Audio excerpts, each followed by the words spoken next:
The Telltale Heart by Edgar Allan Poe.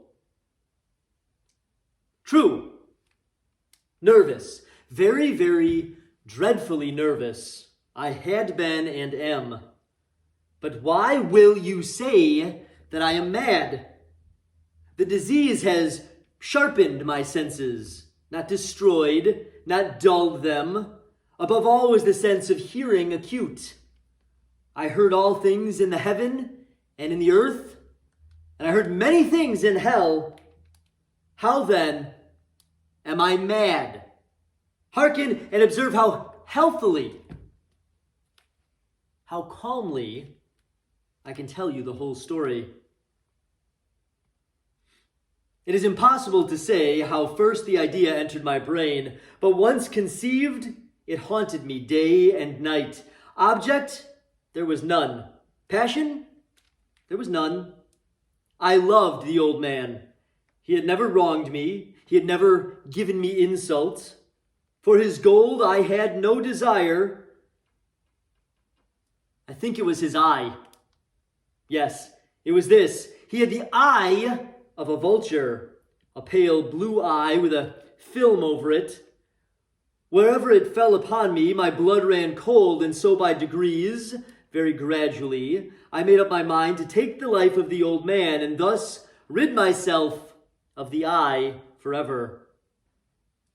Now this is the point. You fancy me mad. Madmen know nothing. But you should have seen me. You should have seen how wisely I proceeded, with what caution, with what foresight, with what dissimulation I went to work. I was never kinder to the old man than during the whole week before I killed him.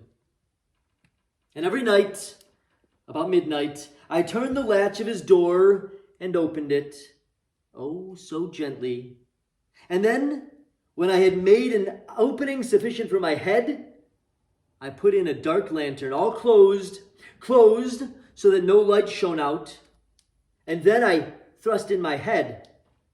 Oh, you would have laughed to see how cunningly I thrust it in. I moved it very slowly, very, very slowly, so that I might not disturb the old man's sleep. It took me an hour to place my whole head within the opening so far that I could see him as he lay upon his bed. Ha! Would a madman have been so wise as this?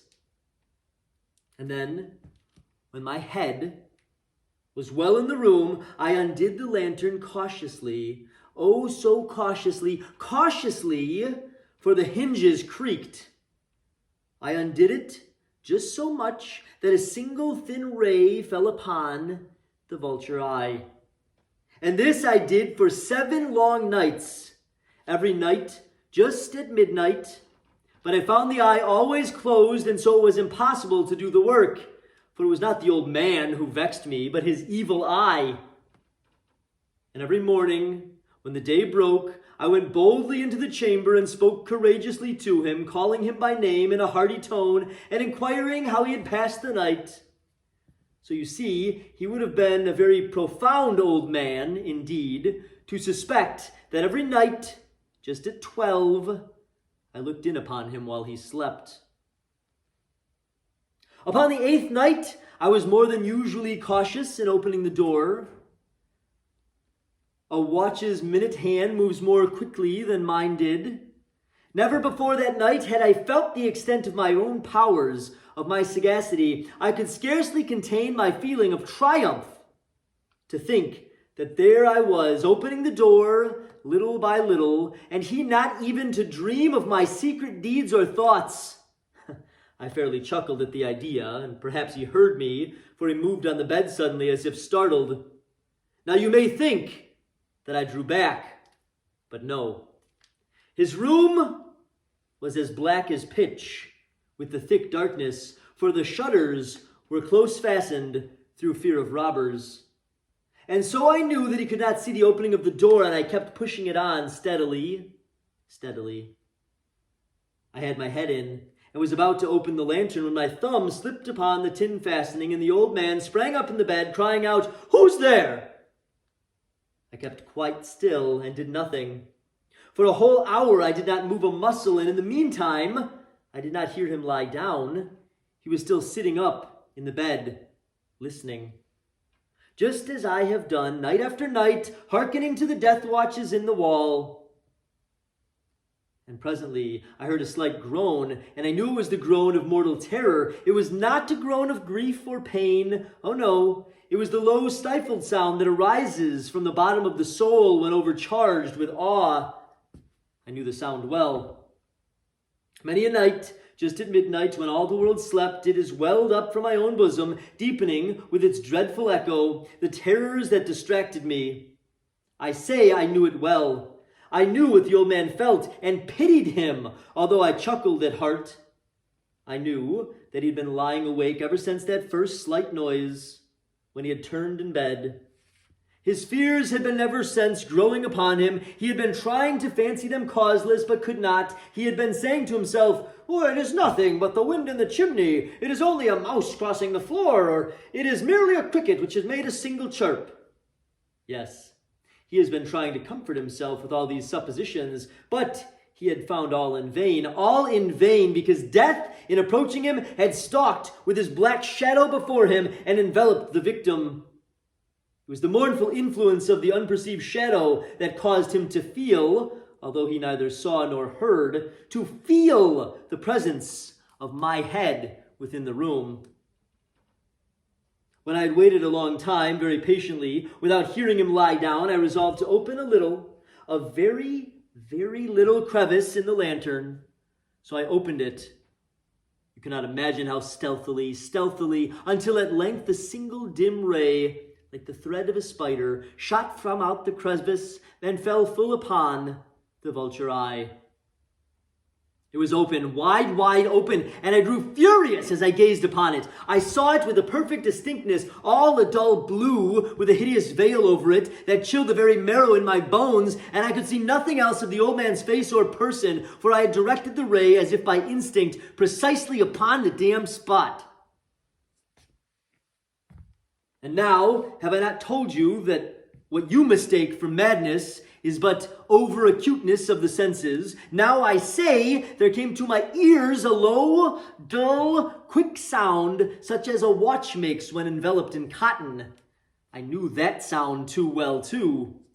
It was the beating of the old man's heart. It increased my fury as the beating of a drum stimulates the soldier into courage. But even yet, I refrained and kept still. I scarcely breathed. I held the lantern motionless.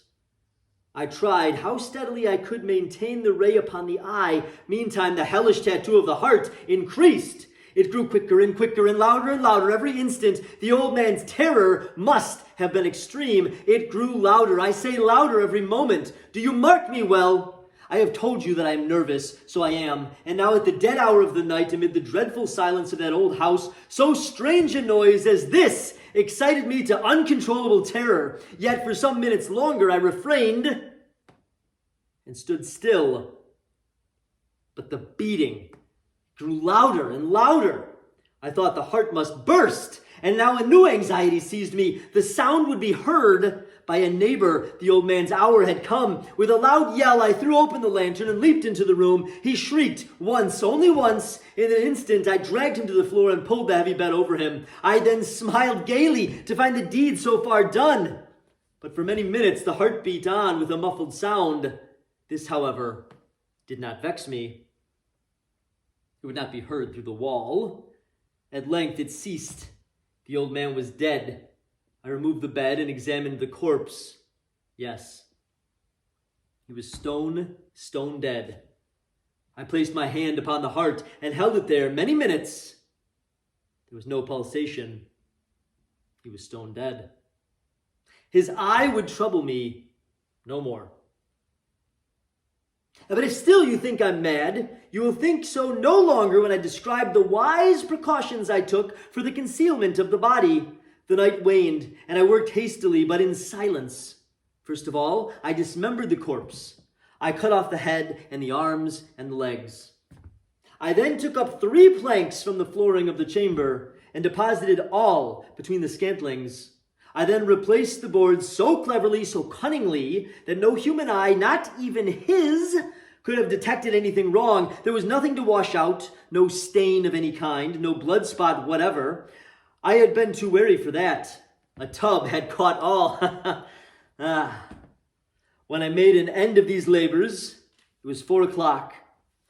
Still dark as midnight. As the bell sounded the hour, there came a knocking at the street door. I went down to open it with a light heart, for what had I now to fear? There entered 3 men who introduced themselves with perfect suavity as officers of the police. A shriek had been heard by a neighbor during the night. Suspicion of foul play had been aroused. Information had been lodged at the police office, and they, the officers, had been deputed to search the premises. I smiled. For what had I to fear? I bade the gentleman welcome. The shriek, I said, was my own dream. The old man, I mentioned, was absent in the country. I took my visitors all over the house. I bade them search well. I led them at length to his chamber.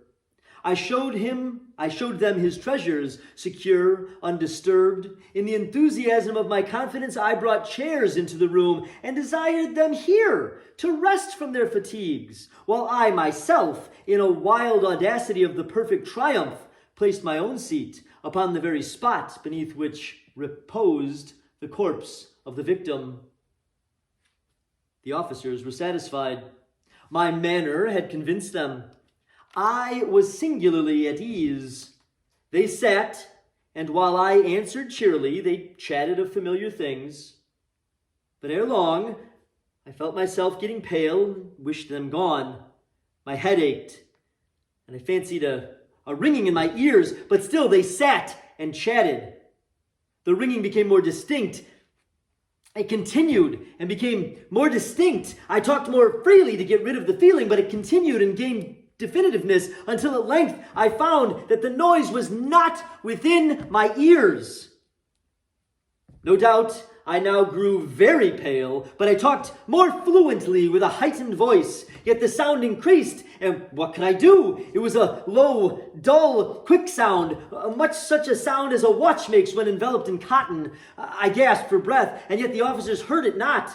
I talked more quickly, more vehemently, but the noise steadily increased. I arose and argued about trifles in a high key with violent gesticulations, but the noise steadily increased.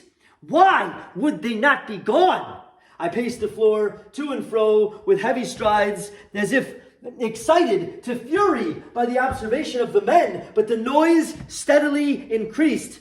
Oh God, what could I do? I foamed, I raved, I swore, and I swung the chair upon which I had been sitting and grated it upon the boards. But the noise arose over all and continually increased. It grew louder, louder, louder, and still the men chatted pleasantly and smiled. Was it possible they heard not? Almighty God, no, they heard, they suspected, they knew. They were making a mockery of my horror. This I thought, and this I think. But anything was better than this agony. Anything was more tolerable than this derision. I could bear these hypocritical smiles no longer. I felt that I must scream or die. And now, again, hark, louder, louder, louder. Villains! I shrieked. Dissemble no more. I admit the deed. Tear up these planks. Here.